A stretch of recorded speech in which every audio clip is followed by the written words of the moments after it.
The court gavel struck with brutal finality, ripping Eleanor Reed's family ranch from her grasp as Wilcox Mining's men smirked in victory. But the tall stranger in the shadows had already decided their fraudulent paper victory would never stand.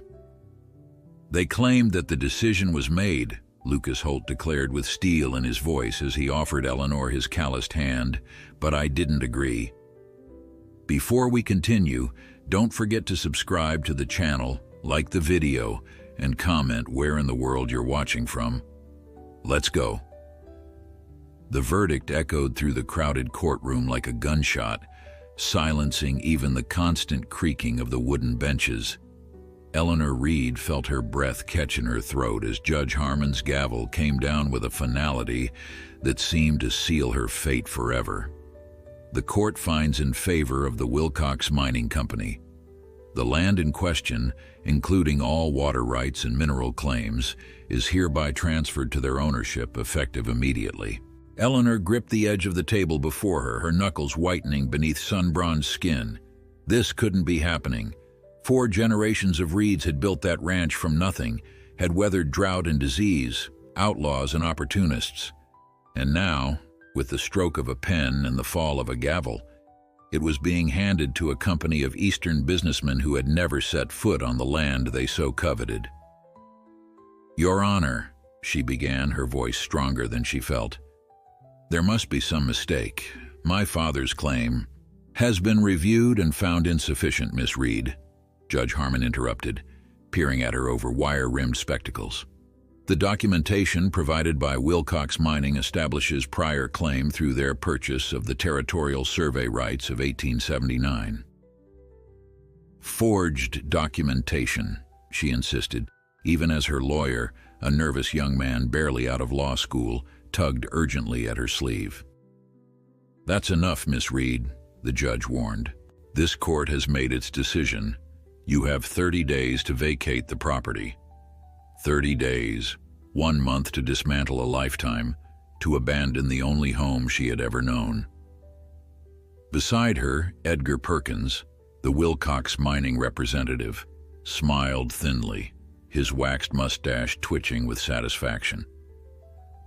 "Miss Reed," he said, his voice dripping with false sympathy, "Wilcox Mining would be pleased to offer you a position as housekeeper in the new headquarters we'll be establishing.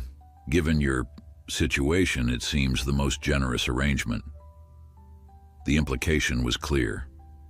What else could a woman alone possibly do?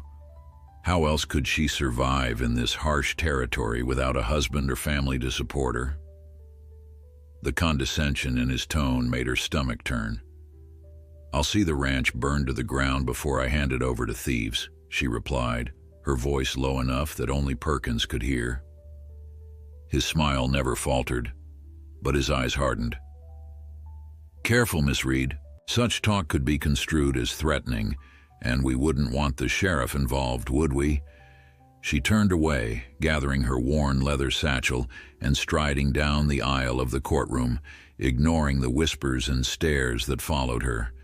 The spring sunshine outside seemed a mockery of the darkness that had just descended on her life, the dusty main street of Promise Creek bustling with ordinary activity while her world collapsed. Eleanor paused on the boardwalk, momentarily overwhelmed by the enormity of her situation. The Reed Ranch was 5 miles outside town, close enough to be valuable for its water access, far enough that she rarely came to Promise Creek except for supplies. Now she would need to figure out how to move 20 head of cattle, 3 horses, and the accumulated possessions of 4 generations in less than a month. And where would she go? "Miss Reed." The voice that called her name was deep and unfamiliar. She turned to find a tall man leaning against the hitching post nearby, his face shadowed by the wide brim of a dusty black hat. His clothes were trail-worn but of good quality.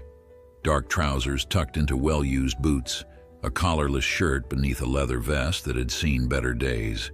The gun belt at his hip spoke of experience rather than showmanship. "Do I know you?" she asked warily, one hand slipping into her satchel where she kept a small derringer for protection.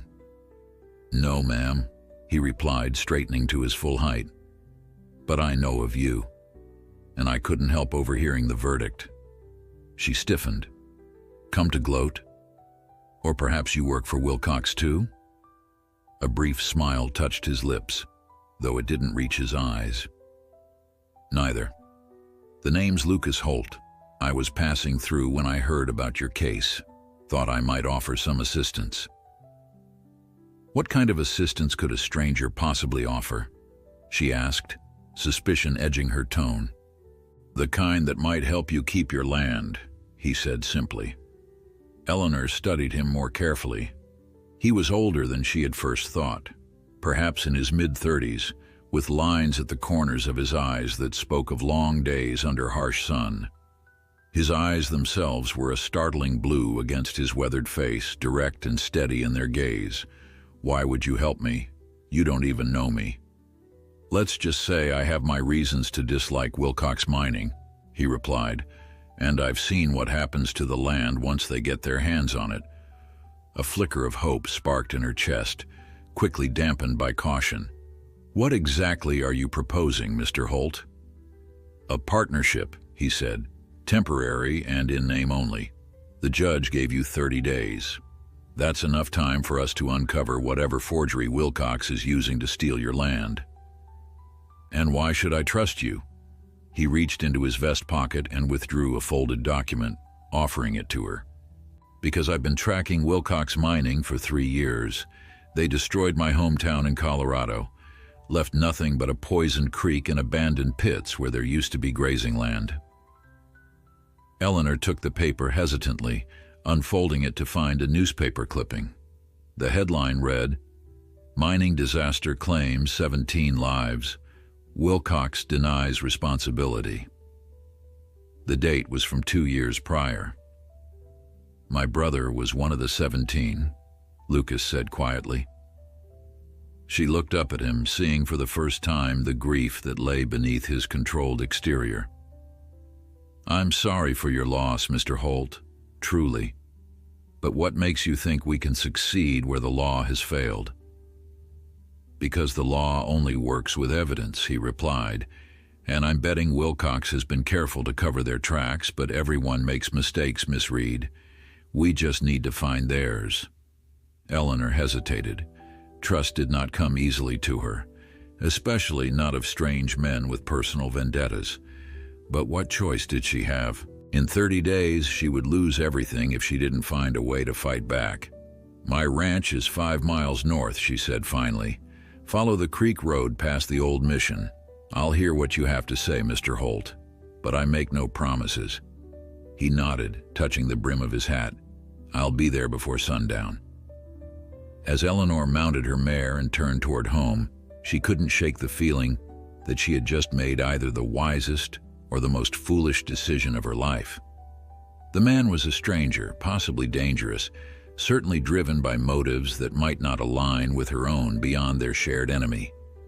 But as the familiar landscape of the Reed Ranch came into view, the weathered fence posts her grandfather had set, the barn her father had raised, the house where she had been born, determination hardened within her. This was her land, her legacy. And if forming an alliance with Lucas Holt was what it took to save it, then so be it. She would not be the Reed who lost everything, not without the fight of her life. Eleanor spent the afternoon in a fever of activity, taking inventory of everything that would need to be moved if the worst came to pass. The barn alone contained generations of tools, tack, and equipment. The house was filled with memories made tangible. Her mother's china, her father's books, her grandmother's quilts. How could she possibly pack up a lifetime in 30 days? By the time the sun began its descent toward the western ridge, she had worked herself into a state of exhausted resignation. She sat on the porch steps, a cup of coffee cooling beside her, and watched as dust rose on the horizon. A lone rider approached along the creek road, right on time as promised. Lucas Holt rode a sturdy buckskin gelding, the kind of horse chosen for endurance rather than speed. As he drew nearer, Eleanor noted the way he sat in the saddle, easy, natural, the posture of a man who had spent most of his life on horseback. Not a city man pretending at frontier life then. That was something, at least. She didn't rise to greet him, instead watching as he dismounted and secured his horse to the hitching post. Up close, in the fading light, she could see details she had missed in town. A thin scar that ran along his jawline, the slight stiffness in his left shoulder as he moved, the careful way his eyes took in the surroundings, missing nothing. "Miss Reed," he said, removing his hat as he approached the porch. "Thank you for allowing me to call." "Mr. Holt," she acknowledged with a nod. "There's coffee in the pot if you'd like some." He accepted with a nod of thanks, disappearing into the house to help himself. Eleanor found herself oddly untroubled by the presence of this stranger in her home. Perhaps she was simply too exhausted to maintain proper caution, or perhaps there was something in his manner that inspired a grudging trust. When he returned, cup in hand, he settled on the bottom step, a respectful distance from where she sat. "You have a fine place here," he observed, looking out over the ranch. The main house was modest but well built, with a covered porch that wrapped around three sides. The barn was larger than most, evidence of more prosperous times, and the corrals beyond held several good horses. A creek ran along the eastern boundary, providing reliable water even in the driest months, undoubtedly one of the features that had attracted Wilcox Mining's attention. "It's been in my family for almost 50 years, Eleanor replied. "My grandfather settled this land when there was nothing here but wild horses and hope." She turned to face him directly. "Now tell me about this plan of yours, Mr. Holt, and don't spare the details." Lucas took a sip of his coffee before responding, organizing his thoughts. "Wilcox Mining has a pattern," he began. "They identify valuable properties, usually ones with good water access or suspected mineral deposits. Then they forge documentation showing prior ownership or mining claims, date them years back, and push them through friendly courts before the rightful owners can mount a proper defense." "And you think that's what happened with my ranch?" "I'm certain of it," he said. "The question is, which documents did they forge, and how do we prove it?" Eleanor frowned, thinking back to the trial. "They presented a deed from 1879 claiming that the Territorial Survey had granted mining rights to a company called Blackwater Enterprises. According to them, Wilcox purchased those rights last year." "Blackwater," Lucas repeated, his expression darkening. "That's one of their shadow companies. They use it when they don't want their name directly connected to a transaction." "How do you know all this?" He met her gaze steadily. "After my brother died, I made it my business to know everything about Wilcox Mining. I followed their operations across 4 territories. I've spoken to a dozen families who lost their land the same way you're about to lose yours." "And did any of them get their land back?" she asked, already guessing the answer. "No," he admitted, "but none of them had the advantage of knowing what was happening until it was too late. We have 30 days and we know exactly who we're dealing with." Eleanor wasn't convinced. "What exactly are you proposing we do? Break into their offices and steal back the forged deed?" A ghost of a smile touched his lips. "Nothing quite so dramatic, at least not yet." He set his cup down and leaned forward, elbows resting on his knees. "Wilcox Mining is opening a new office in Promise Creek tomorrow. Edgar Perkins will be overseeing the operation, which means all their documentation for this area will be kept there. We need to get access to those papers. And how do we do that? I doubt they'll let either of us anywhere near their offices." "No," Lucas agreed, "but they will let in the wife of a potential investor." Eleanor stared at him. "Wife? What are you talking about?" "As far as Promise Creek knows, I'm Lucas Holt, a rancher from Colorado looking to invest in mining operations, and you're my wife, accompanying me to a new opportunity after our ranch back home failed." "That's absurd," she objected. Everyone in town knows who I am. Everyone in town just witnessed you lose your family ranch, he countered. It would make perfect sense for you to secure your future by making an advantageous marriage, especially if that marriage might give you a chance to remain in the area. Eleanor stood abruptly, pacing the length of the porch. You expect me to pretend to be your wife? To what end? To gain access to Wilcox's records, he said patiently. While I discuss investment opportunities with Perkins, you could search the office for evidence of forgery. And if I'm caught, you're a distraught woman, confused about your circumstances, wandering where you shouldn't be. At worst, you'll be escorted out. She laughed without humor. You make it sound so simple. It's not, he admitted, but it's a starting point. If we find nothing there, we move on to the next approach. Eleanor studied him, trying to read beyond the calm exterior. Why go to all this trouble, Mr. Holt? Vengeance for your brother, I understand, but this seems extreme. Lucas was quiet for a moment, his gaze fixed on the darkening horizon. My brother was the last of my family, he said finally. When he died, I had nothing left to lose. But watching Wilcox destroy community after community, seeing families like yours lose everything they've built, someone has to stop them. Why not us? There was something in his voice that resonated with her, a determination born of loss that matched her own. Still, doubt lingered. And after, if we somehow succeed in exposing their fraud, then I move on, he said simply. Continue tracking their operations, gathering evidence against them. Eventually, with enough documentation of their methods, even the territorial courts will have to take notice. Eleanor considered his words, weighing her limited options. A partnership with this stranger was risky, potentially scandalous, and might ultimately prove futile. But the alternative was certain defeat. I need to think about this, she said finally. Lucas nodded, rising to his feet. Of course, but we don't have much time. Perkins is hosting a reception tomorrow evening to welcome potential investors. It would be an ideal opportunity. I'll have your answer in the morning, she promised. As she watched him walk back to his horse, Eleanor wondered what her father would have advised.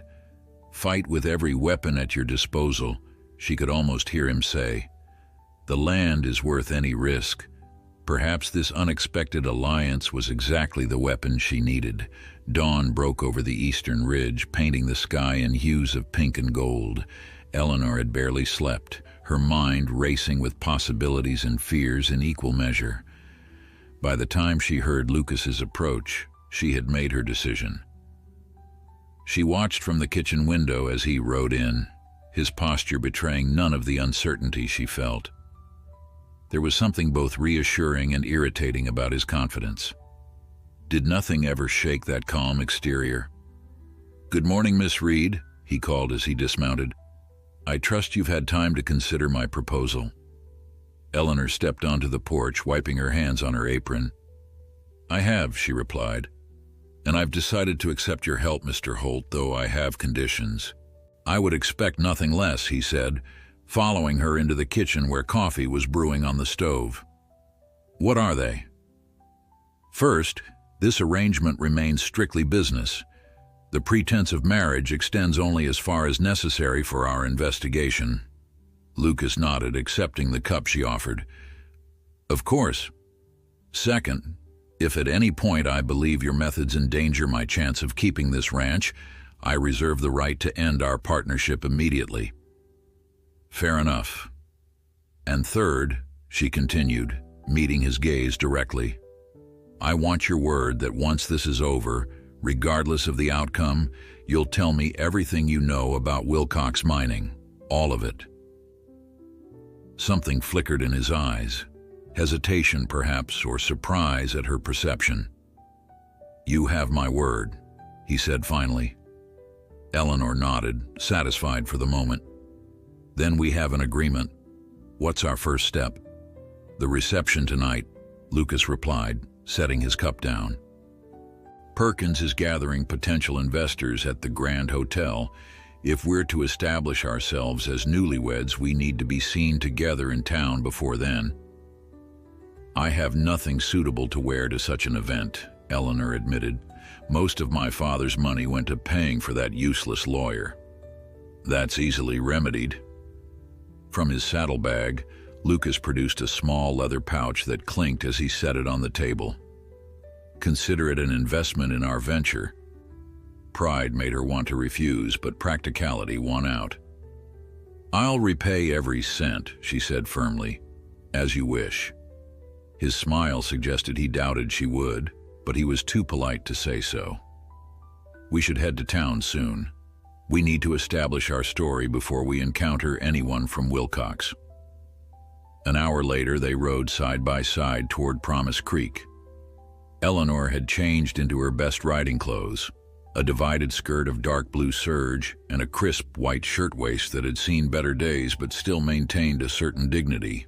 Her honey brown hair was pinned neatly beneath a practical hat, and she rode astride rather than side saddle, as had been her habit since childhood. We need to agree on the details of our supposed history, Lucas said as they rode. How we met, when we married, why we're in Promise Creek. Eleanor considered this. Something simple is best. Fewer details to remember. Agreed. We met in Denver 2 years ago. I was selling cattle. You were visiting relatives.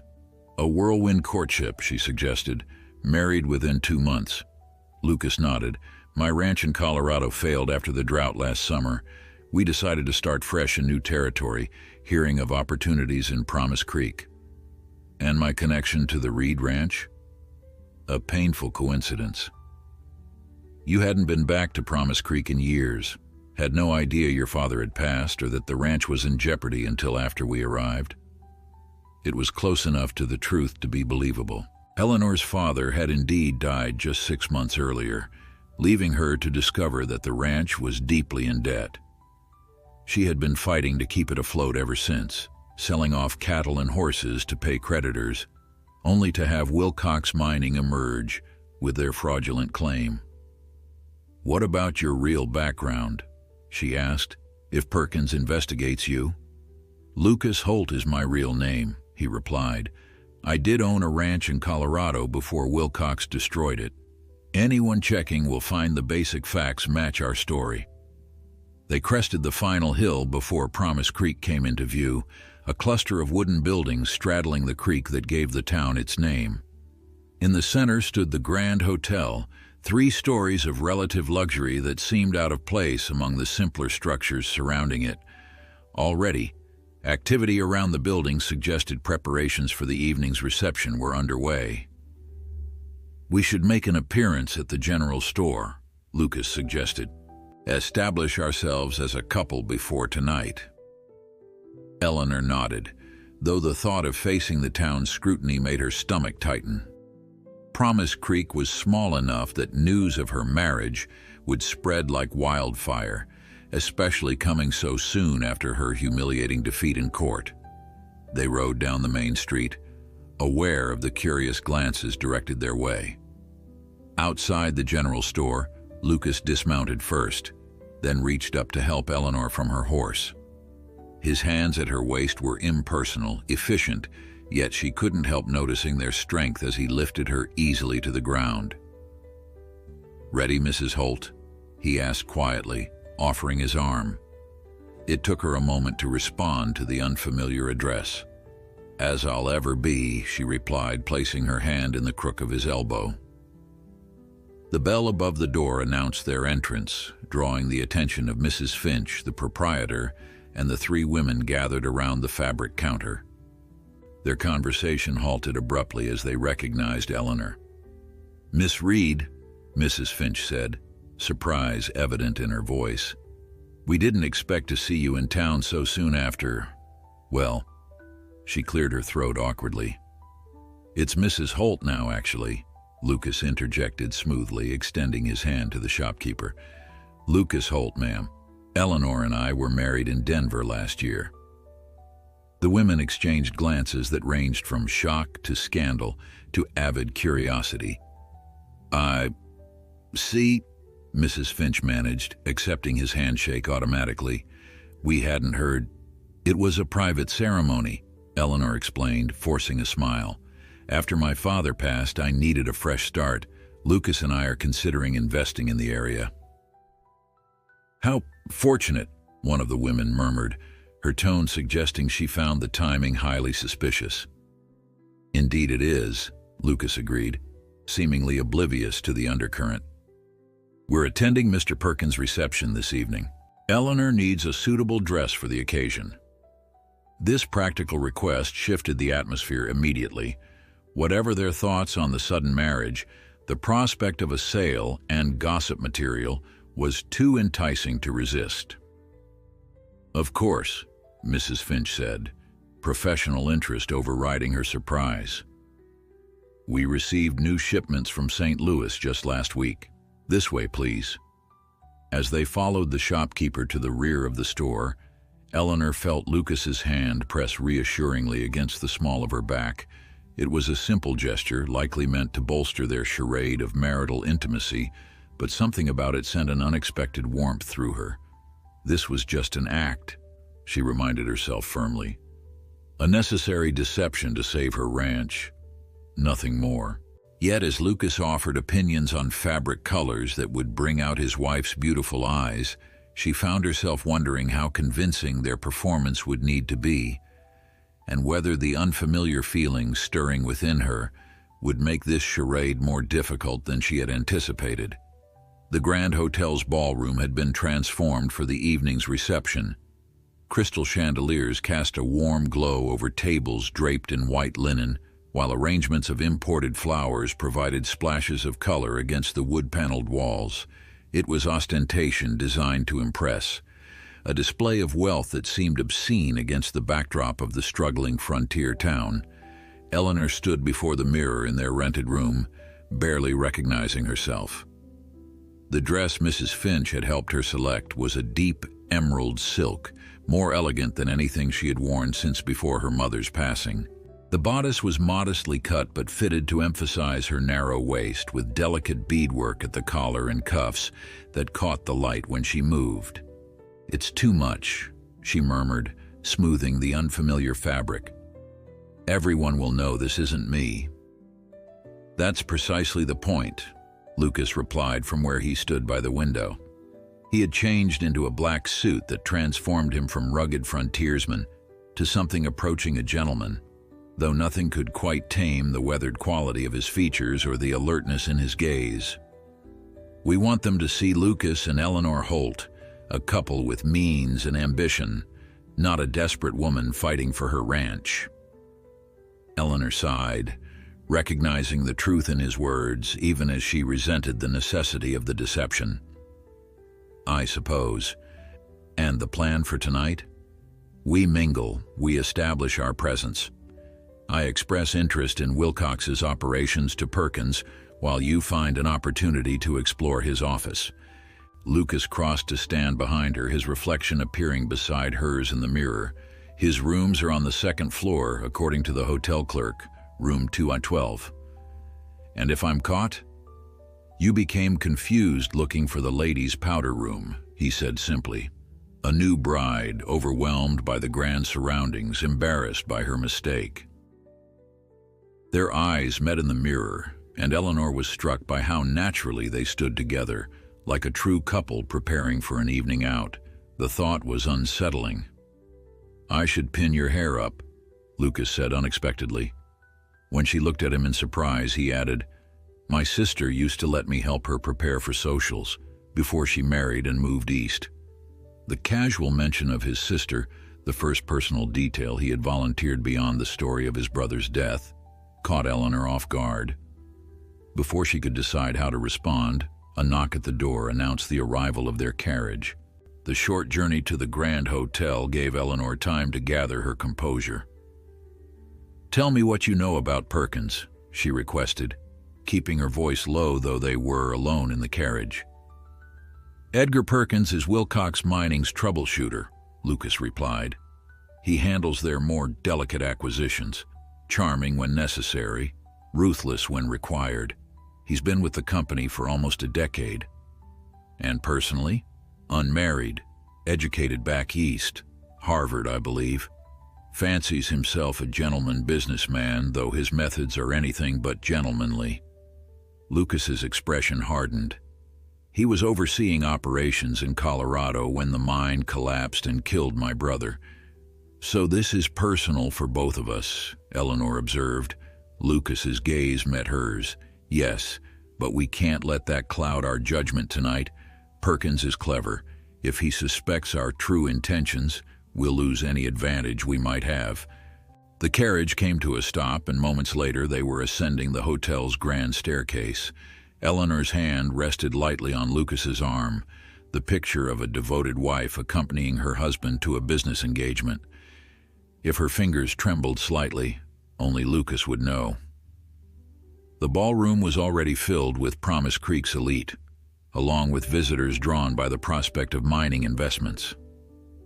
Eleanor recognized several local business owners, the mayor and his wife, and Judge Harmon, whose presence sent a spike of anger through her that she quickly suppressed. This was not the time for confrontation. "Mr. and Mrs. Holt," announced the doorman, drawing several curious glances their way. Lucas guided her confidently into the room, his hand warm at the small of her back. "Smile," he murmured. "You look like you're marching to your execution." Eleanor forced her lips to curve upward, though the effort felt brittle. "Better?" "Much," he replied, his own smile appearing with practiced ease. "Now, let's find our host." They didn't have to search long. Edgar Perkins materialized before them, resplendent in a tailored suit that emphasized his lean build. His waxed mustache was impeccably groomed, and his smile revealed perfect teeth, a rarity in these parts. "Mr. Holt," he greeted, extending his hand. "I'm delighted you could attend, and this must be your charming wife." "Mr. Perkins," Lucas replied, his tone cordial, though Eleanor could feel the tension in his arm beneath her fingers. "May I present Mrs. Eleanor Holt?" "A pleasure, madam," Perkins said, taking her gloved hand and bowing over it. "Though I believe we've met before, have we not? You bear a striking resemblance to Miss Reed." Eleanor had prepared for this moment. "My maiden name was Reed," she acknowledged smoothly. "I grew up near Promise Creek, though I've been away for some years." "How fascinating," Perkins replied, though his eyes had sharpened with interest. "And now you return as a new bride. Life is full of surprising turns, is it not?" "Indeed," Eleanor managed, fighting the urge to snatch her hand from his grasp. "Lucas and I were married last year in Denver. A whirlwind romance." "When you find the right partner, Mr. Perkins, why wait?" Lucas interjected, reclaiming Eleanor's hand and tucking it into the crook of his arm in a gesture that was both possessive and protective. "Why indeed?" Perkins's gaze lingered on Eleanor a moment longer before returning to Lucas. "I understand you're interested in investment opportunities, Mr. Holt." "I am. My experience in Colorado convinced me that mining is the future of these territories. I'd be interested in hearing more about Wilcox's operations." "Of course. Perhaps we could discuss the details in my office. The noise here." Perkins gestured to the growing crowd. It was the opening they had hoped for. Lucas glanced at Eleanor with practiced affection. "Would you mind, my dear? I know these business discussions bore you terribly." "Not at all," she replied, her smile fixed in place. "I'll find some refreshment and perhaps make acquaintance with the other ladies." Perkins gestured toward a door at the rear of the ballroom. "My office is just upstairs. We shouldn't be long." As the men departed, Eleanor took a glass of champagne from a passing waiter, sipping it slowly while observing the room. She would need to wait a reasonable interval before attempting to access Perkins' room, long enough for them to become engrossed in their discussion, but not so long that Lucas ran out of questions to keep Perkins occupied. She made a show of circulating, exchanging polite greetings with those who approached her, most curious about her sudden marriage. The story she and Lucas had crafted held up well enough, though she could see skepticism in some faces. After 20 minutes, she set down her barely touched champagne and slipped from the ballroom. The hotel's second floor was accessed by a grand staircase at the front and a smaller service stair at the rear. Eleanor chose the latter, climbing quickly but quietly to the upper corridor. Room 212 was midway down the hall, close enough to the main staircase to be convenient, far enough from it to offer privacy. Eleanor glanced in both directions, finding the corridor empty, then tried the handle. Locked, of course. From her small handbag, she withdrew 2 hairpins, prepared for precisely this obstacle. Her father had taught her this skill years ago, claiming every rancher should know how to open a stuck door. She doubted this was the application he had envisioned. The lock was simple, yielding to her efforts after only a minute of careful manipulation. With one final glance to ensure she remained unobserved, Eleanor slipped inside and closed the door behind her. Perkins's office was meticulously organized, everything in its proper place. A large oak desk dominated the center of the room, flanked by filing cabinets and bookshelves filled with leather-bound volumes on mining law and territorial regulations. A separate table near the window held maps of Promise Creek and the surrounding areas, with certain parcels of land marked in red ink, including her ranch. Eleanor moved quickly, her gloved fingers rifling through papers on the desk. Most were mundane business correspondence or technical reports about mineral deposits. She turned her attention to the filing cabinet, finding it unlocked, a small mercy. The drawers were labeled alphabetically, with one section dedicated to property acquisitions. Inside, she found a folder labeled Reed Ranch. Her heart raced as she withdrew it, spreading its contents across the desk. The fraudulent deed was on top, allegedly transferring mineral rights from the Territorial Survey to Blackwater Enterprises in 1879. Even to her untrained eye, it seemed too pristine for a document supposedly nearly 20 years old. Beneath it lay correspondence between Perkins and the Wilcox Mining headquarters in Denver, dating back 6 months, well before her father's death. One passage caught her eye.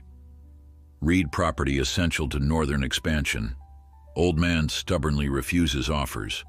Recommend alternative acquisition strategy. Anger flared in Eleanor's chest. They had targeted her father deliberately, waiting for the right moment to pounce. His death hadn't been the unfortunate timing she'd believed, but an opportunity Wilcox had been anticipating. She continued searching, finding a receipt for payment to Thomas Weatherby, the court clerk in Promise Creek. The amount, $500, was substantial, and the notation simply read, "Document processing." A bribe, she realized, evidence of corruption in the very court that had ruled against her. Eleanor quickly folded the most damning documents and tucked them into her handbag. She was replacing the folder when she heard footsteps in the hallway, followed by voices, one of them unmistakably Perkins's. "Just need to retrieve some figures for my office," he was saying. "Won't take but a moment." Eleanor froze, eyes darting around the room for somewhere to hide. The wardrobe in the corner was her only option. She slipped inside just as a key turned in the lock. Through a narrow crack between the doors, she watched Perkins enter, followed by another man she didn't recognize, older, expensively dressed, with the hard eyes of someone accustomed to power. "Impressive operation you're establishing here, Perkins," the older man commented, examining the maps on the table. "This Reed property, it's secured?" "Completely," Perkins assured him. "The deed transfer is finalized. We begin preliminary excavation next week." "And the woman? No further trouble from her?" Perkins chuckled. "Miss Reed? She's finished. Though interestingly, she's made a sudden marriage to a rancher from Colorado. They're downstairs now." The older man frowned.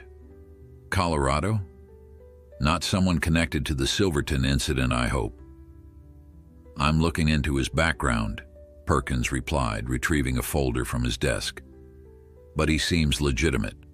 Interested in investing, actually. Keep an eye on them regardless. We can't afford complications, not with what we found in the preliminary surveys." "What exactly did you find?" Perkins asked. The older man's expression grew cautious. "Let's just say the Reed property is more valuable than we initially believed. Much more valuable. The railway spur must be completed by spring." "Railway spur?"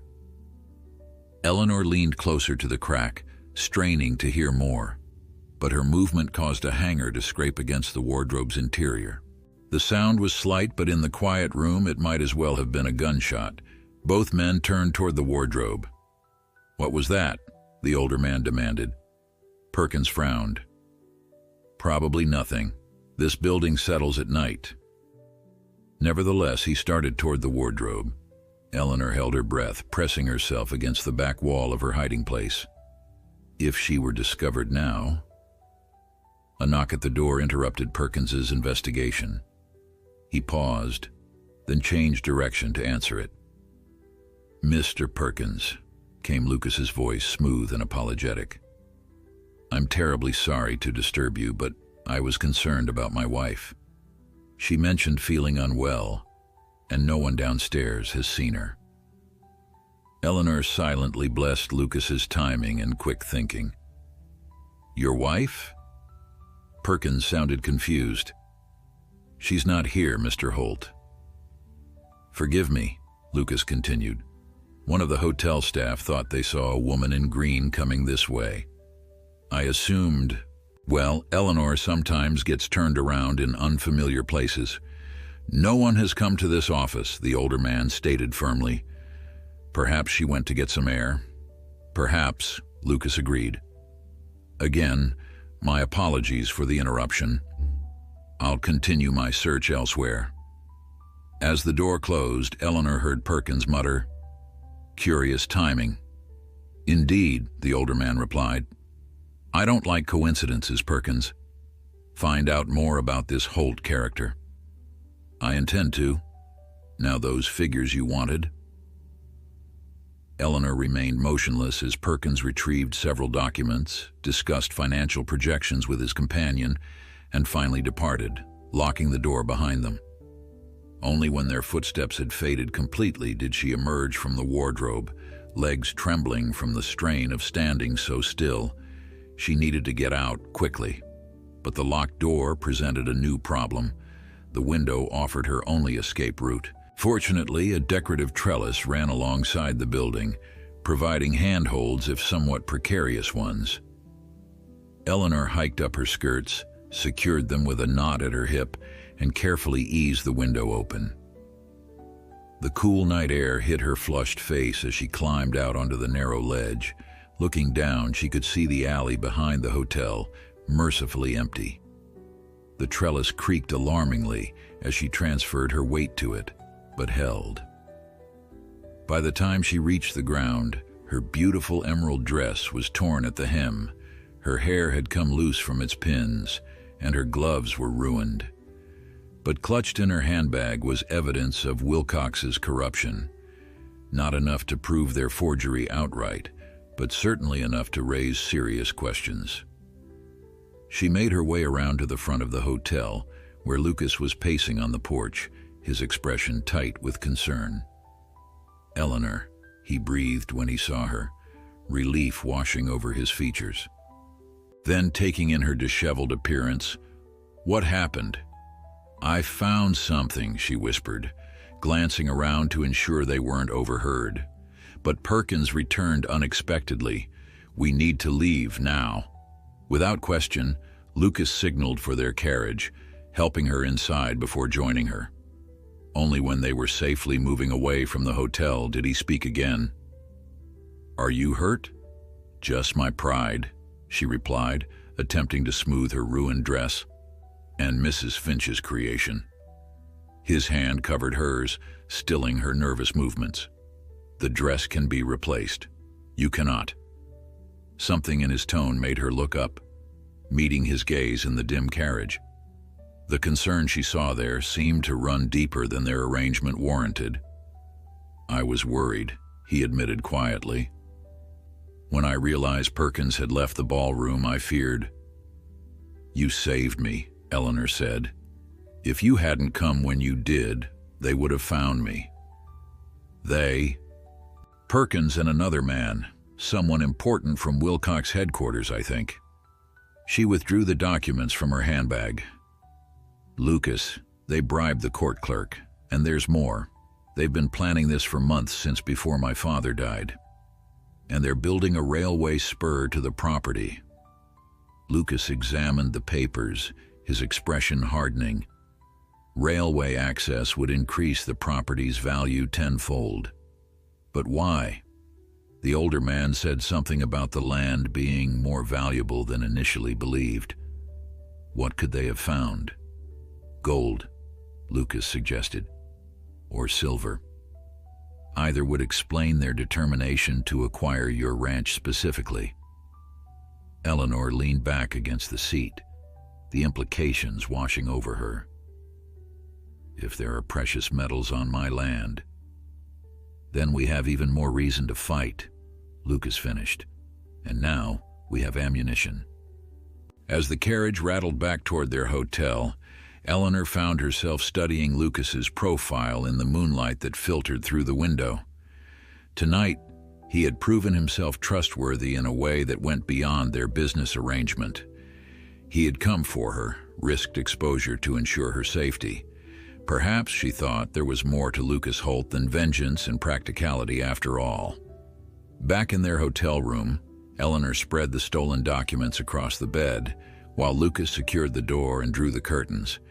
She had changed out of her ruined gown into a simple blouse and skirt, her hair loose around her shoulders after she'd removed the last of the bent hairpins. The receipt for the bribe is the most damning, Lucas observed, examining each paper carefully.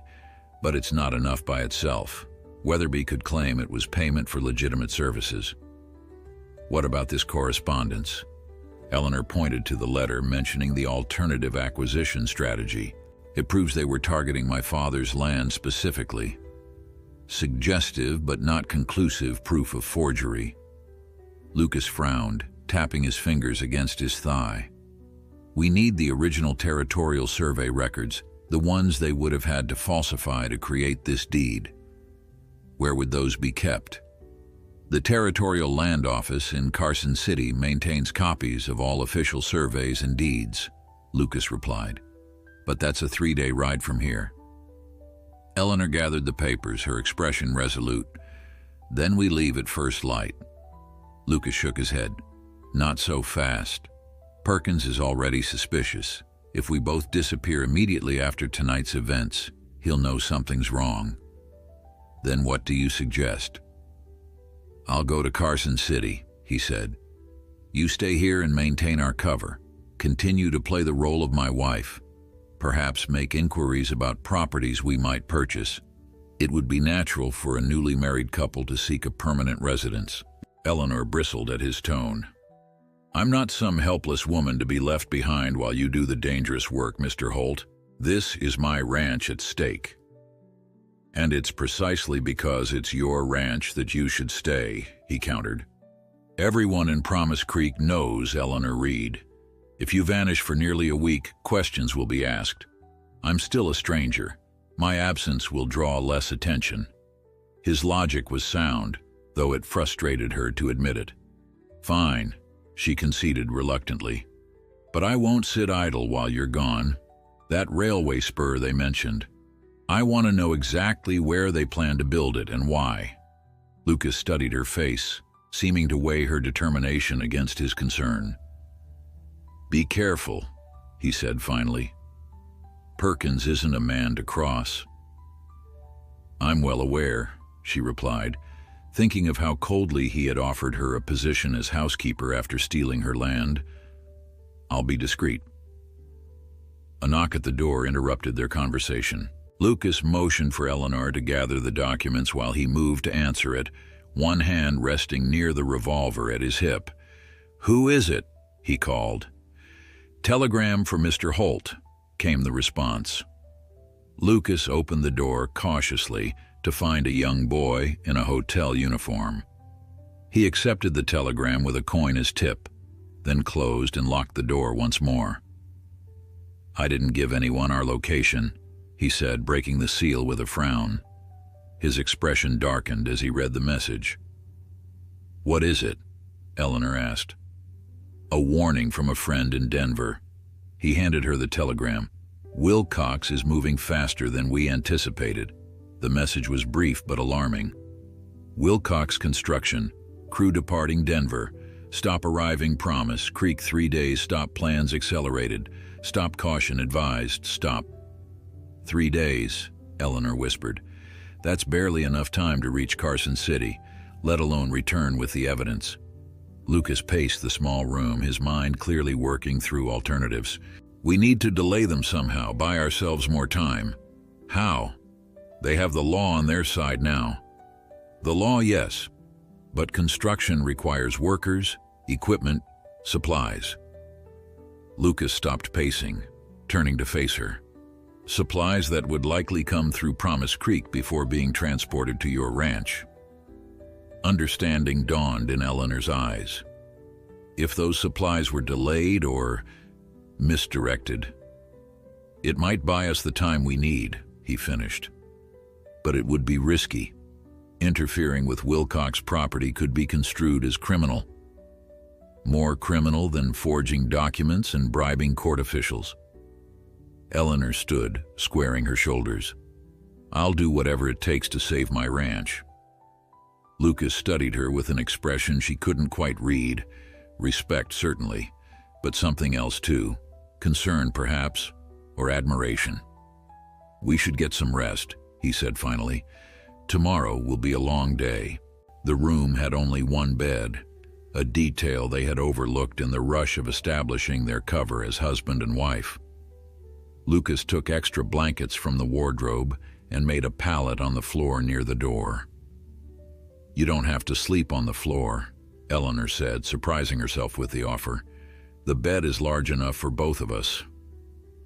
"I appreciate the consideration, but this is fine," he replied, though she noticed him wince slightly as he lowered himself to the hard floor. "Is your shoulder troubling you?" she asked, remembering the stiffness she had observed earlier. Lucas looked up, surprised by her perception. "Old injury. Acts up sometimes, especially in cold weather." "How did it happen?" The question slipped out before she could reconsider, her curiosity getting the better of her. He was quiet for so long, she thought he might not answer. "Bullet," he said finally. "During a dispute with claim jumpers, before Wilcox Mining arrived in our area." "You were shot defending your ranch," she observed softly. "My brother and I both were. I recovered. He didn't." The simple statement contained volumes of pain, carefully controlled but still raw even after years. Eleanor moved to the edge of the bed, looking down at him. "I'm sorry about your brother, Lucas, truly." "As I am about your father," he replied. After a moment he added, "You remind me of him. My brother, I mean. Same determination. Same unwillingness to back down from a fight." "Tell me about him," she requested, drawing her knees up to her chest and wrapping her arms around them. Lucas hesitated, then began speaking slowly, as if the words were being pulled from somewhere deep within him. "Jamie was younger than me by 4 years, quicker to smile, quicker to trust. He had plans for our ranch, modernization, expansion, said we could build something that would last generations." The fondness in his voice made Eleanor's heart ache. "He sounds like my father, always looking to the future, even when the present was difficult." "Your father raised you alone?" Lucas asked. "Since I was 12. My mother took fever during a harsh winter." Eleanor's fingers traced patterns on the quilt. "He taught me everything, how to run the ranch, how to shoot, how to stand my ground." "He did well," Lucas observed quietly. Their eyes met across the darkened room, and Eleanor felt a strange sense of recognition. Two people shaped by loss, driven by loyalty to those they had loved and lost.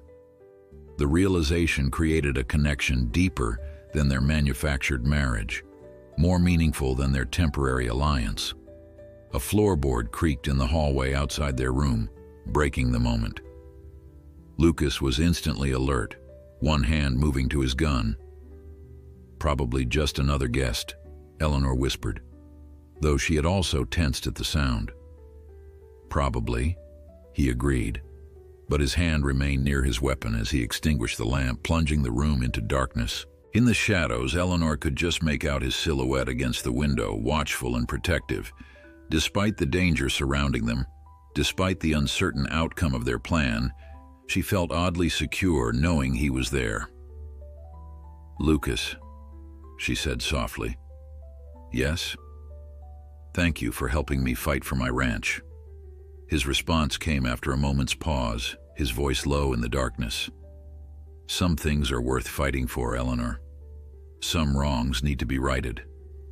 As she drifted toward sleep, Eleanor wondered if he was speaking only of her ranch and his brother's death, or if there was another meaning behind his words, one that addressed the unexpected connection forming between them, fragile but growing stronger with each passing day. Dawn had barely broken when Eleanor awoke to find Lucas already dressed and packing his saddlebags. Through the window, the sky was painted in hues of lavender and gold, promising a clear day for travel. "You're leaving now?" she asked, sitting up and pushing her hair from her face. "The earlier I start, the sooner I'll return," he replied, checking his revolver before securing it in his holster. "If I ride hard and the weather holds, I might make it back in 5 days instead of 6. Eleanor rose and quickly splashed water on her face from the basin, then tied her hair back with a ribbon. "We should go over the plan once more before you leave."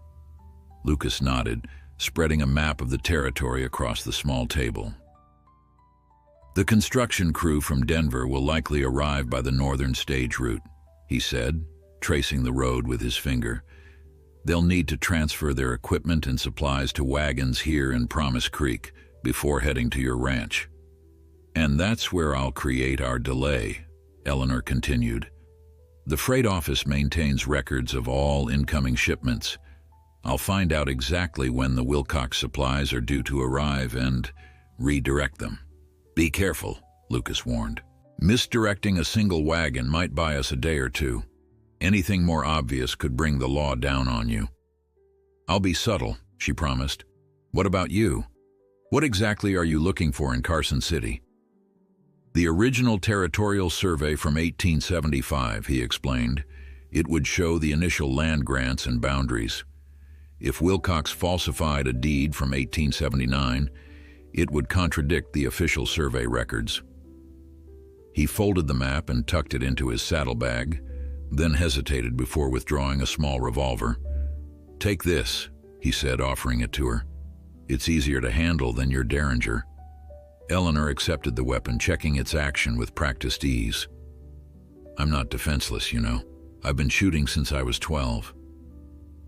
"I'm well aware," he replied, the ghost of a smile touching his lips. "But Perkins is dangerous when crossed. If he suspects what we're doing—" "I can handle Edgar Perkins," she said firmly, though she tucked the revolver into her skirt pocket. An awkward silence fell between them, the first since they had begun their charade. There were words unspoken hovering in the air, acknowledgments of a connection that had grown beyond their business arrangement. "I should go," Lucas said finally, lifting his saddlebags. Eleanor moved toward him, acting on impulse rather than calculation. "Wait." She straightened his collar, a wifely gesture that felt strangely natural. "For appearances," she explained, though they were alone in the room. His eyes held hers, and for a moment she thought he might say something more. Instead, he nodded once and turned toward the door. "Lucas," she called softly, stopping him. "Be careful." He looked back, his expression softening. "You too, Eleanor." After he departed, the room felt suddenly larger and emptier. Eleanor shook off the sensation, reminding herself that their partnership was temporary, their marriage a convenient fiction. Any attachment forming between them was merely a product of their circumstances, the intimacy of shared danger, the trust required for their deception to succeed. She dressed quickly in her simplest skirt and shirtwaist, appropriate for a new bride exploring her husband's potential business ventures. Their plan required her to maintain their cover while gathering information and creating delays for the Wilcox crew.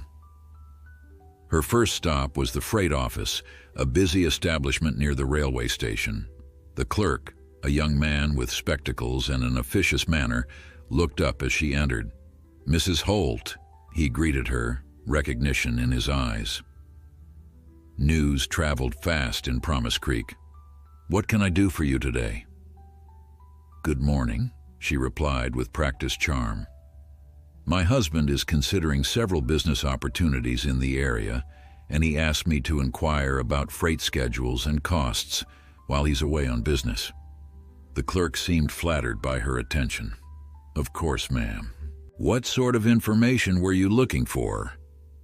"We're particularly interested in the reliability of shipments from Denver," she explained.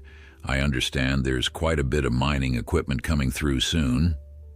"You mean the Wilcox mining shipment?" he asked. "Yes, ma'am. Due in tomorrow afternoon on the northern stage. Quite a large consignment.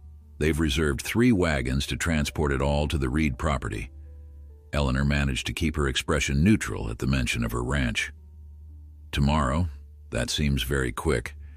I understood from Mr. Perkins that operations wouldn't begin for at least a week." The clerk shrugged. "Just following the schedule I was given, ma'am. The wagons are to depart as soon as the shipment arrives. And the route they'll take. The main road north, I expect. Though with the weight they're carrying, they might need to take the longer route by Cottonwood Creek. The bridge on the main road has been weakened by the spring floods." This information was precisely what Eleanor needed. If the wagons were forced to take the longer route, it would add at least a day to their journey. "Thank you," she said, preparing to leave. "You've been most helpful." "Will Mr. Holt be returning soon?" the clerk asked conversationally. "In about a week," she replied. "He's handling some business in Carson City." As she left the freight office, Eleanor noticed a familiar figure across the street. Edgar Perkins, watching her with undisguised interest. She nodded politely in his direction before continuing on her way, her heart beating faster beneath her calm exterior. Her next stop was the general store, where she purchased supplies with deliberate visibility: flour, coffee, sugar, items a new bride might need for setting up housekeeping. All the while, she was acutely aware of being observed, not just by the usual curious townspeople, but by someone with more sinister intent. As she exited the store, Perkins materialized beside her, offering to carry her packages. "Mrs. Holt," he said smoothly. "Shopping alone today? Where is your husband?" "Business in Carson City," she replied, allowing him to take one of her parcels. "He'll return next week." How unfortunate to leave his bride alone so soon after your arrival in Promise Creek. Perkins's smile didn't reach his eyes. "If you need anything during his absence, please don't hesitate to call upon me." "That's very kind, but I'll manage." Eleanor maintained her pleasant expression with effort. "Mr. Holt and I are quite accustomed to separations. Ranch life requires it sometimes." "Indeed." Perkins walked alongside her toward the hotel. "I must say your marriage surprised many of us, especially given your recent legal difficulties." "Life is full of unexpected turns, Mr. Perkins." She stopped at the hotel entrance, reclaiming her package. "Thank you for your assistance." "One moment, Mrs. Holt," he said, his tone hardening slightly. "I couldn't help but notice your interest in our freight shipments." Eleanor's pulse quickened, but her voice remained steady. "Merely gathering information for my husband's business considerations. Good day, Mr. Perkins." Inside her room, Eleanor locked the door and leaned against it, releasing a shaky breath. Perkins was watching her every move, likely suspecting her true intentions. She would need to be extraordinarily careful with her plan to delay the wagons. That night, under cover of darkness, she slipped out of the hotel through the service entrance and made her way to the bridge on the main road north. The one the clerk had mentioned was already weakened by spring floods. With Lucas's revolver secure in her pocket, she carried a small bag of tools borrowed from the hotel's maintenance room. What she planned wasn't sabotage exactly, merely hastening what nature had already begun. The bridge over Miller's Creek wasn't much, just a simple wooden structure meant for light traffic between Promise Creek and the northern ranches. Eleanor examined it carefully in the moonlight, identifying the supports already weakened by spring flooding. With calculated precision, she loosened several key bolts and removed a few strategic boards, not enough to collapse the bridge entirely, but sufficient to make it unsafe for heavily laden wagons. As she worked, Eleanor tried to quiet the voice of conscience that troubled her. This wasn't destruction, she told herself. It was self-defense. The bridge needed repairs anyway. She was simply ensuring they couldn't be postponed any longer. When she finished, she scattered her tools in the creek below, untraceable evidence of her nighttime activities. The bridge looked unchanged to casual observation, but would creak ominously under any significant weight, forcing cautious travelers to take the longer route around Cottonwood Creek.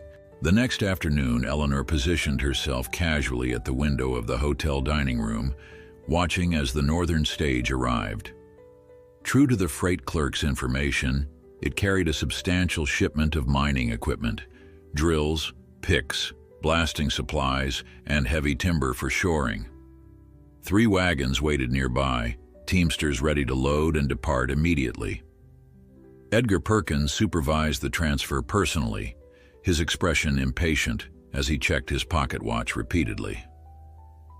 Eleanor sipped her tea slowly, maintaining the appearance of a bored wife passing time while her husband was away. She was nearly finished with her meal when the commotion began.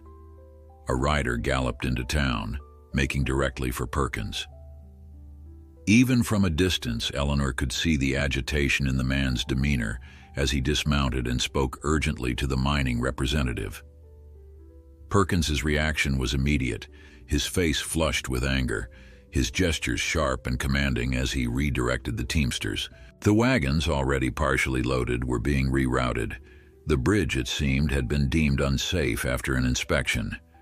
Eleanor allowed herself a small smile of satisfaction, quickly hidden behind her teacup. Her delay had worked. The Wilcox supplies would now take the longer route, buying Lucas another day or two to return with the evidence they needed. Her triumph was short-lived. As she prepared to leave the dining room, Perkins entered the hotel, his gaze sweeping the space until it locked on her. He approached her table with deliberate slowness, his smile tight and false. "Mrs. Holt," he greeted her. "How fortunate to find you here. I was hoping we might have a word." "Mr. Perkins," she acknowledged, maintaining her composure. "I was just finishing my tea. Perhaps you'd join me for a moment." He pulled out the chair opposite hers without waiting for permission. "I find myself curious about something." Eleanor's hand moved instinctively toward her pocket where Lucas's revolver rested, before she forced it back to the table. "Oh? What might that be?" "The most remarkable coincidence," Perkins said, his voice deceptively casual.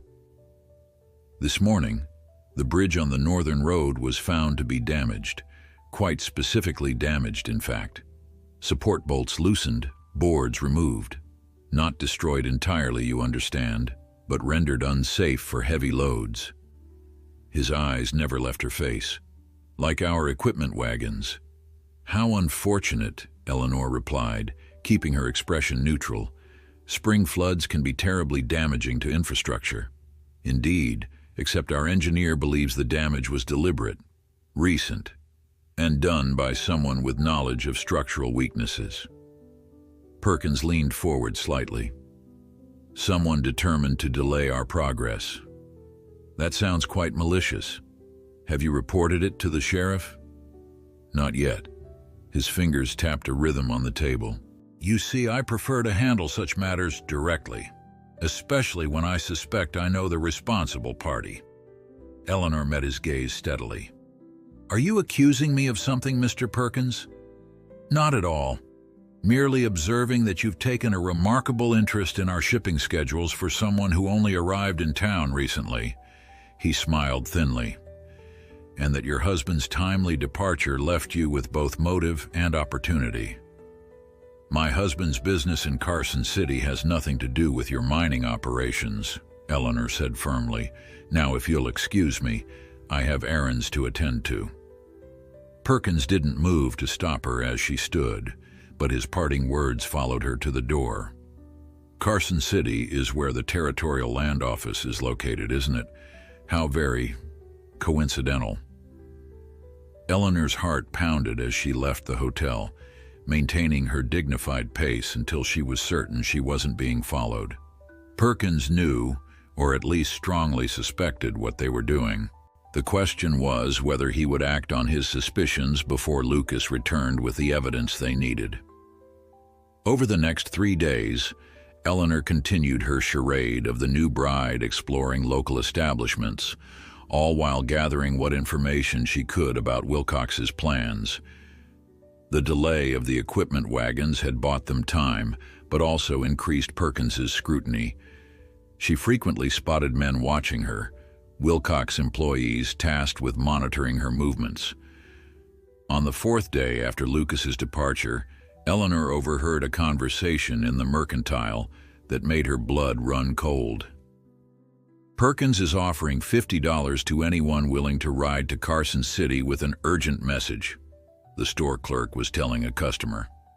Something about intercepting a man who's causing trouble for the company. $50? The customer whistled. Must be serious trouble. Word is this fella's trying to dig up old survey records. Perkins wants him stopped before he gets back to Promise Creek. Eleanor left the store quickly, panic rising in her throat. Perkins was sending men after Lucas. If they caught him on the return journey with the evidence, she needed to warn him. But how? A telegram might be intercepted. A messenger might be unreliable. The only certain way was to go herself. Back in her room, Eleanor changed into her riding clothes and packed a small bag with essentials. She would take the southern route toward Carson City, longer but less traveled. With luck, she might intercept Lucas before Perkins's men found him. As she prepared to leave, a folded newspaper on the bed caught her attention. She hadn't purchased a paper today. Someone had been in her room. With cautious fingers, she unfolded it to find a section circled in heavy black ink. It was a small notice, easily overlooked. Territorial Railway Commission approves new spur line. Construction to begin immediately on railway connection between Promise Creek and newly discovered copper deposits north of town. Project funded by Eastern Investment Consortium, led by Wilcox Mining Enterprises. Copper, not gold or silver, but copper, a metal becoming increasingly valuable with the expansion of electrical wiring across the country. The more valuable than initially believed resource the Wilcox executive had mentioned. Eleanor stared at the paper, understanding dawning. Her ranch wasn't just land to Wilcox, it was the future site of a copper mine and railway terminus. The value wasn't just in the minerals, but in controlling the transportation route that would serve the entire region. No wonder they had gone to such lengths to acquire her property through fraud. No wonder Perkins was so determined to prevent her from challenging their claim. A soft knock at her door startled her from these revelations. She reached for Lucas's revolver, approaching cautiously. "Who is it?" she called. "A message for Mrs. Holt," came a young voice. The hotel clerk's son, she thought. Eleanor opened the door a crack to find the boy holding an envelope. "Thank you," she said, passing him a coin and taking the message. Inside was a simple note, the handwriting unfamiliar. Your husband detained in Carson City. Meet representative at Reed Ranch tomorrow noon for important information. Come alone. No signature, no explanation. Just a request that reeked of trap. Eleanor crumpled the note in her fist. Lucas would never send such a message, nor would he allow himself to be detained without finding some way to warn her directly. This was Perkins's work, an attempt to lure her away from town, perhaps to the isolation of her former home where she would be vulnerable. Her plan to ride out and warn Lucas now seemed even more urgent, but also more dangerous.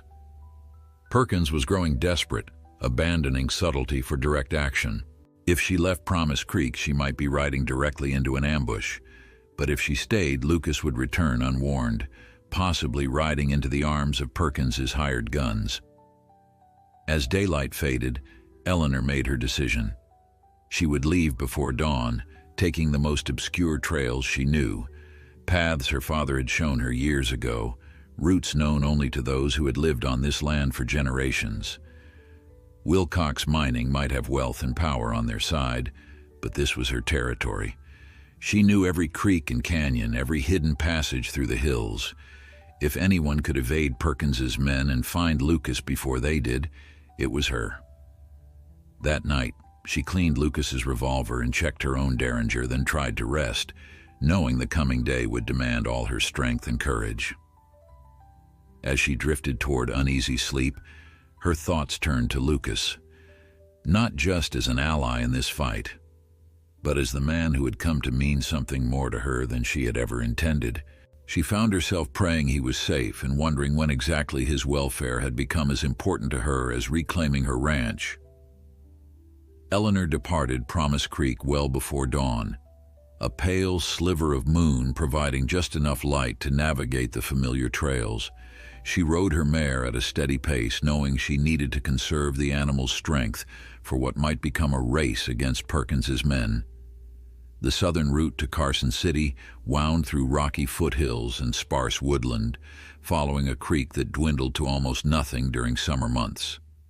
It was longer than the main road, but offered countless places to hide if necessary. Her father had shown her these paths during cattle drives, pointing out landmarks and water sources, never suspecting that one day his daughter would use this knowledge to outmaneuver men intent on stealing their land. By mid-morning, Eleanor had covered nearly 15 miles, guided by instinct as much as memory. She paused at the fork where the southern trail eventually rejoined the main road, torn between continuing toward Carson City or waiting at this junction where Lucas would likely pass.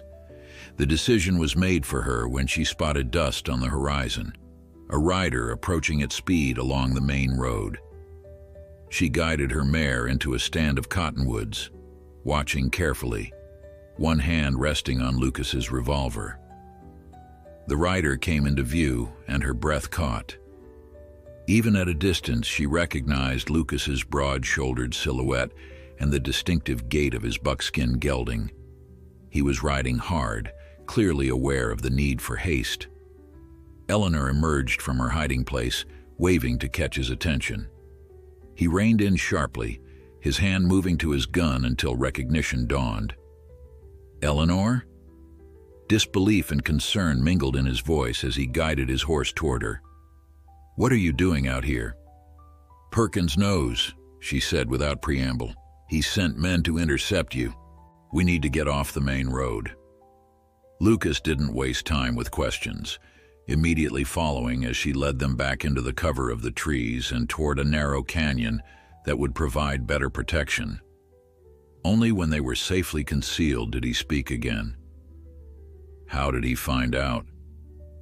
"He suspected from the beginning," Eleanor explained, dismounting to rest her horse. "The bridge sabotage confirmed it. Yesterday I overheard that he's offering $50 to anyone willing to ride to Carson City with orders to stop you." Lucas swore under his breath, then reached into his saddlebag and withdrew a leather document case. "At least I found what we need," he said. The original territorial survey from 1875, with official copies of all subsequent land grants. Your father's claim is legitimate, dated 1876, and properly registered. There was never any mineral rights transfer to Blackwater Enterprises in 1879. Eleanor's heart leapt with hope. That proves the forgery.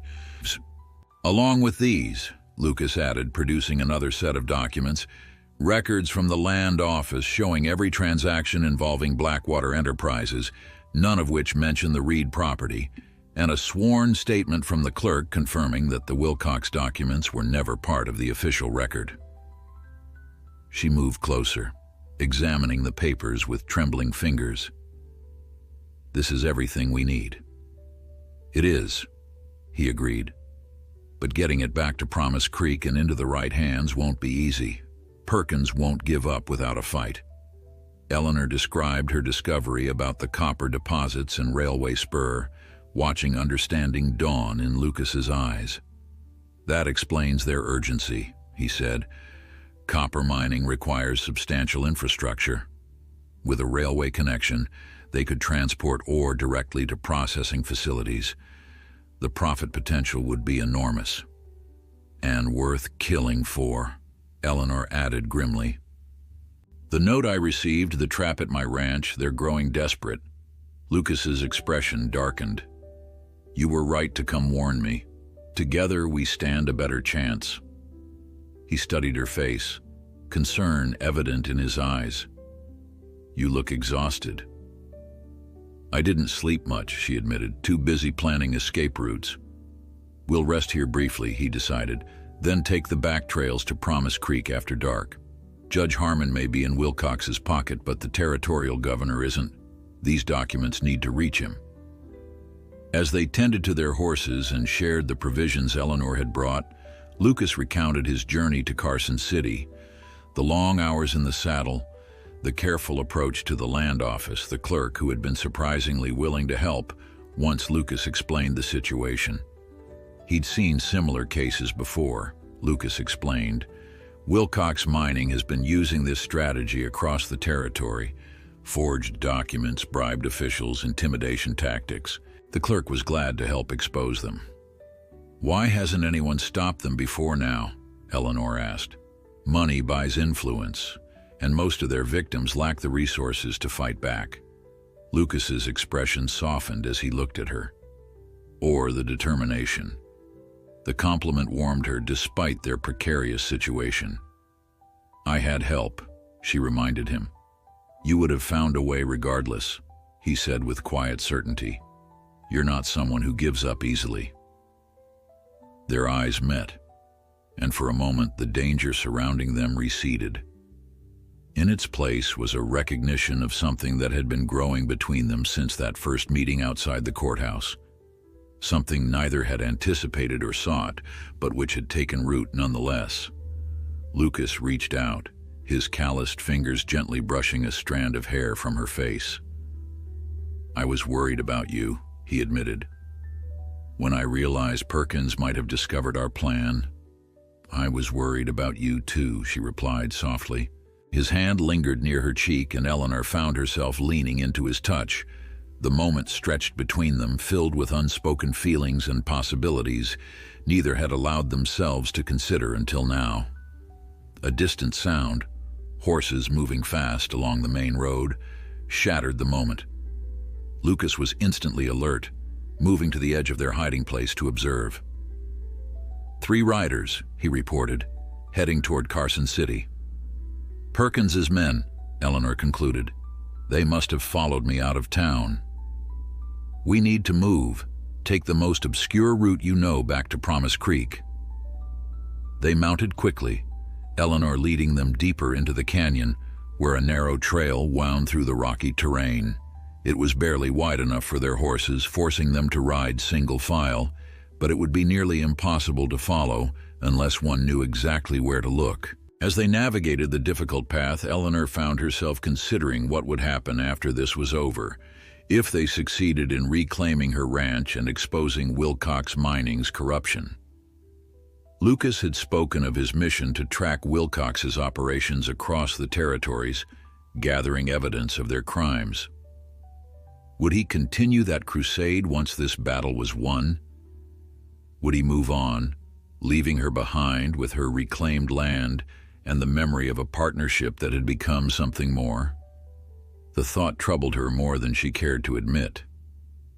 In the span of just over a week, Lucas Holt had transformed from stranger to ally to something she wasn't quite ready to name, but which filled an emptiness she had carried since her father's death.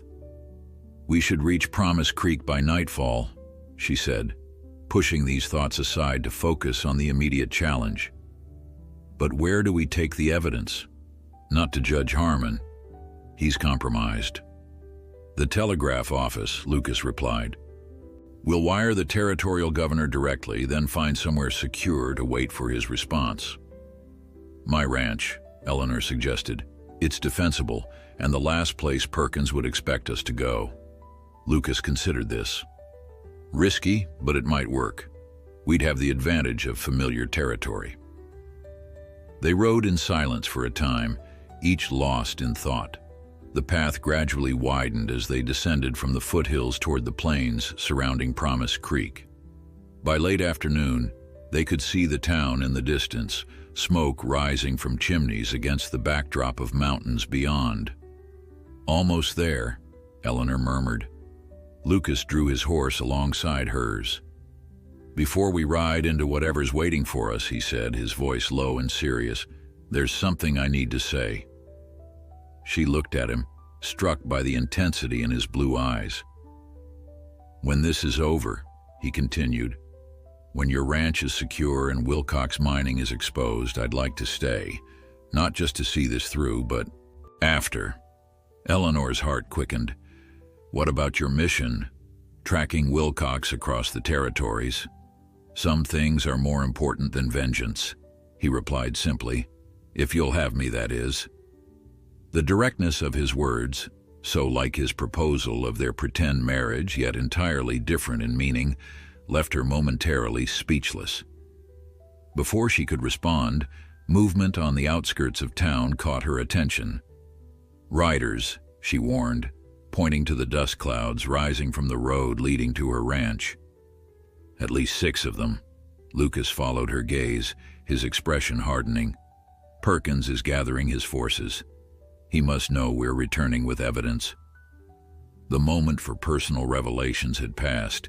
Whatever future they might have together would depend first on surviving the next 24 hours.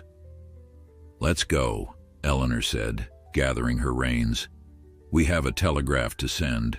Darkness provided their only cover as Eleanor and Lucas approached Promise Creek from the west, avoiding the main roads where Perkins's men would surely be watching.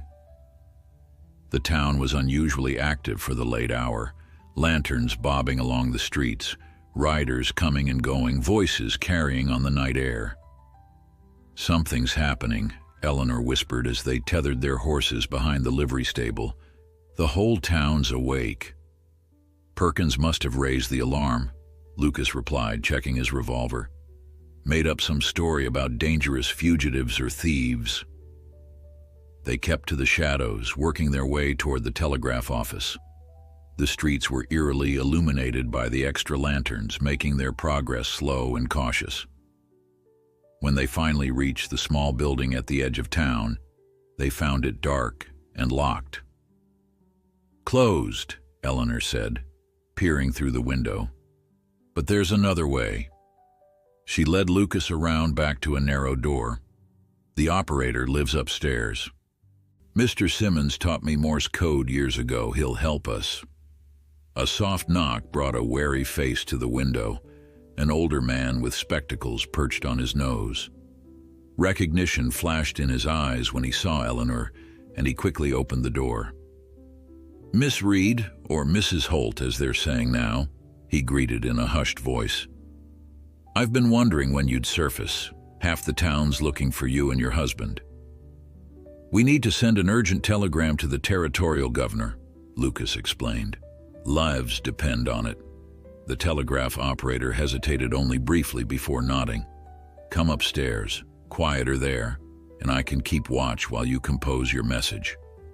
In the small living quarters above the office, Eleanor and Lucas quickly drafted their telegram, detailing Wilcox Mining's fraud, the forged documents, and the bribery of local officials. They included their location and a request for immediate intervention, then handed it to Simmons. "I'll send it right away," he promised. "But you shouldn't stay in town.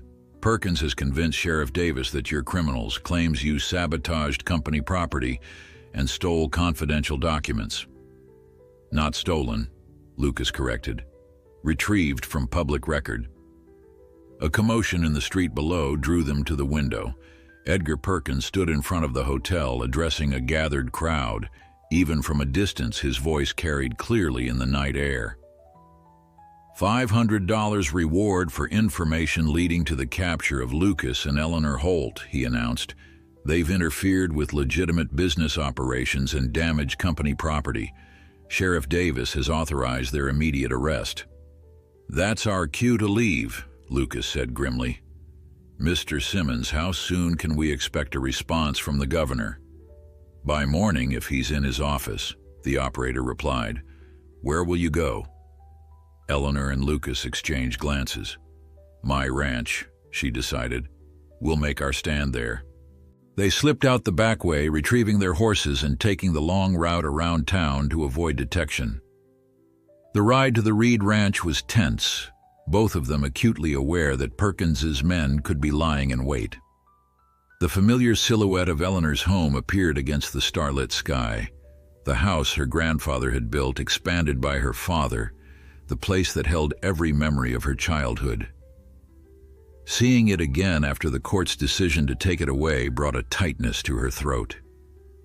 "We'll approach from the creek side," she said. "There's less visibility from the road." They dismounted 100 yards from the house, leading their horses through the shadows. Everything seemed quiet, too quiet for Eleanor's comfort. No lanterns burned in the windows, no sign of the watchman Wilcox had supposedly posted. "Something's wrong," she whispered. "There should be someone here." Lucas nodded, his hand moving to his revolver. "They're waiting for us." As if summoned by his words, lanterns suddenly flared to life around the property. Perkins stepped onto the porch, flanked by 4 armed men. Sheriff Davis emerged from the barn with 2 more deputies. "Mr. and Mrs. Holt," Perkins called, his voice carrying an edge of triumph. "How predictable that you'd return to the scene of your crimes." They were surrounded, caught in the open with no cover. Lucas moved slightly in front of Eleanor, his body language protective, though they both knew she was as capable with a weapon as he was. "The only crimes here are yours, Perkins," Lucas replied, his voice steady. "Forgery, bribery, fraud. We have proof, already telegraphed to the territorial governor." A flicker of uncertainty crossed Perkins's face before his confidence returned. "A desperate claim from desperate people. Sheriff, arrest them." Sheriff Davis stepped forward, hand on his pistol. "You two are in a heap of trouble. Best come quietly. Before you do something you'll regret," Eleanor interjected. "You should know that we have the original territorial survey and land office records proving my father's claim is legitimate. The documents Wilcox presented in court were forged." "Lies," Perkins snapped. "The court made its decision." "A decision based on fraudulent evidence," Lucas countered. "The territorial governor will overturn it by tomorrow." "Tomorrow is too late," came a new voice from the darkness. All eyes turned as a distinguished gentleman stepped into the lantern light, the same man Eleanor had seen in Perkins's office, the Wilcox executive from Denver. "Mr. Hargrove," Perkins acknowledged, clearly surprised by his superior's presence. "You've mishandled this situation badly, Perkins," Hargrove said coldly. "I told you to secure this property cleanly. Instead, you've created a spectacle that's drawn attention to our operations." Eleanor studied the newcomer, recognizing the calculating ruthlessness behind his polished exterior. This was the true face of Wilcox Mining, not Perkins with his waxed mustache and transparent ambition, but this man of wealth and influence who viewed the law as merely an inconvenience to be navigated or ignored. "It's over, Mr. Hargrove," she said, meeting his gaze directly. "By morning, the governor will have our evidence. Your company's methods will be exposed." "Perhaps," Hargrove conceded with a slight nod, "but you won't be alive to see it." He turned to the sheriff. "These trespassers were shot while resisting arrest. A tragedy, but unavoidable." Sheriff Davis paled. "Now wait just a minute. I agreed to arrest them, not murder them." "Don't be naive, Sheriff," Hargrove replied dismissively. "Too much is at stake." The situation balanced on a knife's edge. Hargrove's men waiting for the order. The sheriff suddenly uncertain. Lucas and Eleanor with their backs literally against the wall of the house she had fought so hard to keep. In that tense moment, the distant sound of hoofbeats broke the silence. All eyes turned toward the road where a line of riders approached at speed, lanterns illuminating the territorial marshal's badge on the lead rider's chest. "That would be the governor's response," Lucas said quietly, a hint of satisfaction in his voice. Hargrove's composed facade cracked. "This isn't over," he snarled, turning to flee toward the waiting horses behind the barn. "I didn't agree," Lucas called after him, his voice carrying across the yard. Hargrove paused, turning back with confusion. "What?" "When you claimed the decision was made," Lucas elaborated, his arm steady as he raised his revolver. "I didn't agree. Not when you decided to steal this land, not when you threatened this woman, and certainly not when you decided we wouldn't live to see morning." The territorial marshals thundered into the yard, weapons drawn, surrounding Hargrove, Perkins, and their men before any could escape. The sheriff, seeing which way the wind was blowing, quickly began proclaiming his innocence and ignorance of Wilcox's true plans. As the marshals took control of the situation, Eleanor found herself standing beside Lucas, watching as the threat that had consumed her life for months was finally neutralized. The ranch, her home, would remain hers after all. "You planned this," she said, looking up at him with new understanding. "The telegraph to the governor, the timing of the marshal's arrival." Lucas smiled slightly. "I may have sent another telegram from Carson City before I left. Thought we might need reinforcements." In the chaos of arrests and explanations, Eleanor slipped her hand into his, a gesture that felt as natural as breathing. "What happens now?" she asked quietly. "The governor will overturn the court's decision," Lucas replied. "Wilcox Mining will face investigation across the territory. Your ranch will be safe. And you?" She turned to face him fully, needing to see his eyes when he answered. "Will you continue your mission against Wilcox, now that justice is being served?" Lucas looked down at their joined hands, then back to her face. "I meant what I said earlier. If you'll have me, I'd like to stay. This land needs a lot of work, rebuilding fences, expanding the herd. Could use a partner who knows his way around a ranch."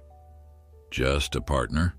Eleanor asked, the question carrying all the weight of feelings neither had fully expressed until now. In answer, Lucas drew her closer, one hand rising to gently cup her cheek. "I was thinking something more permanent," he said softly, before lowering his lips to hers. As dawn broke over the Reed Ranch, their ranch now, Eleanor finally understood that some decisions, once made with love and conviction, could never truly be overturned by fraud or force.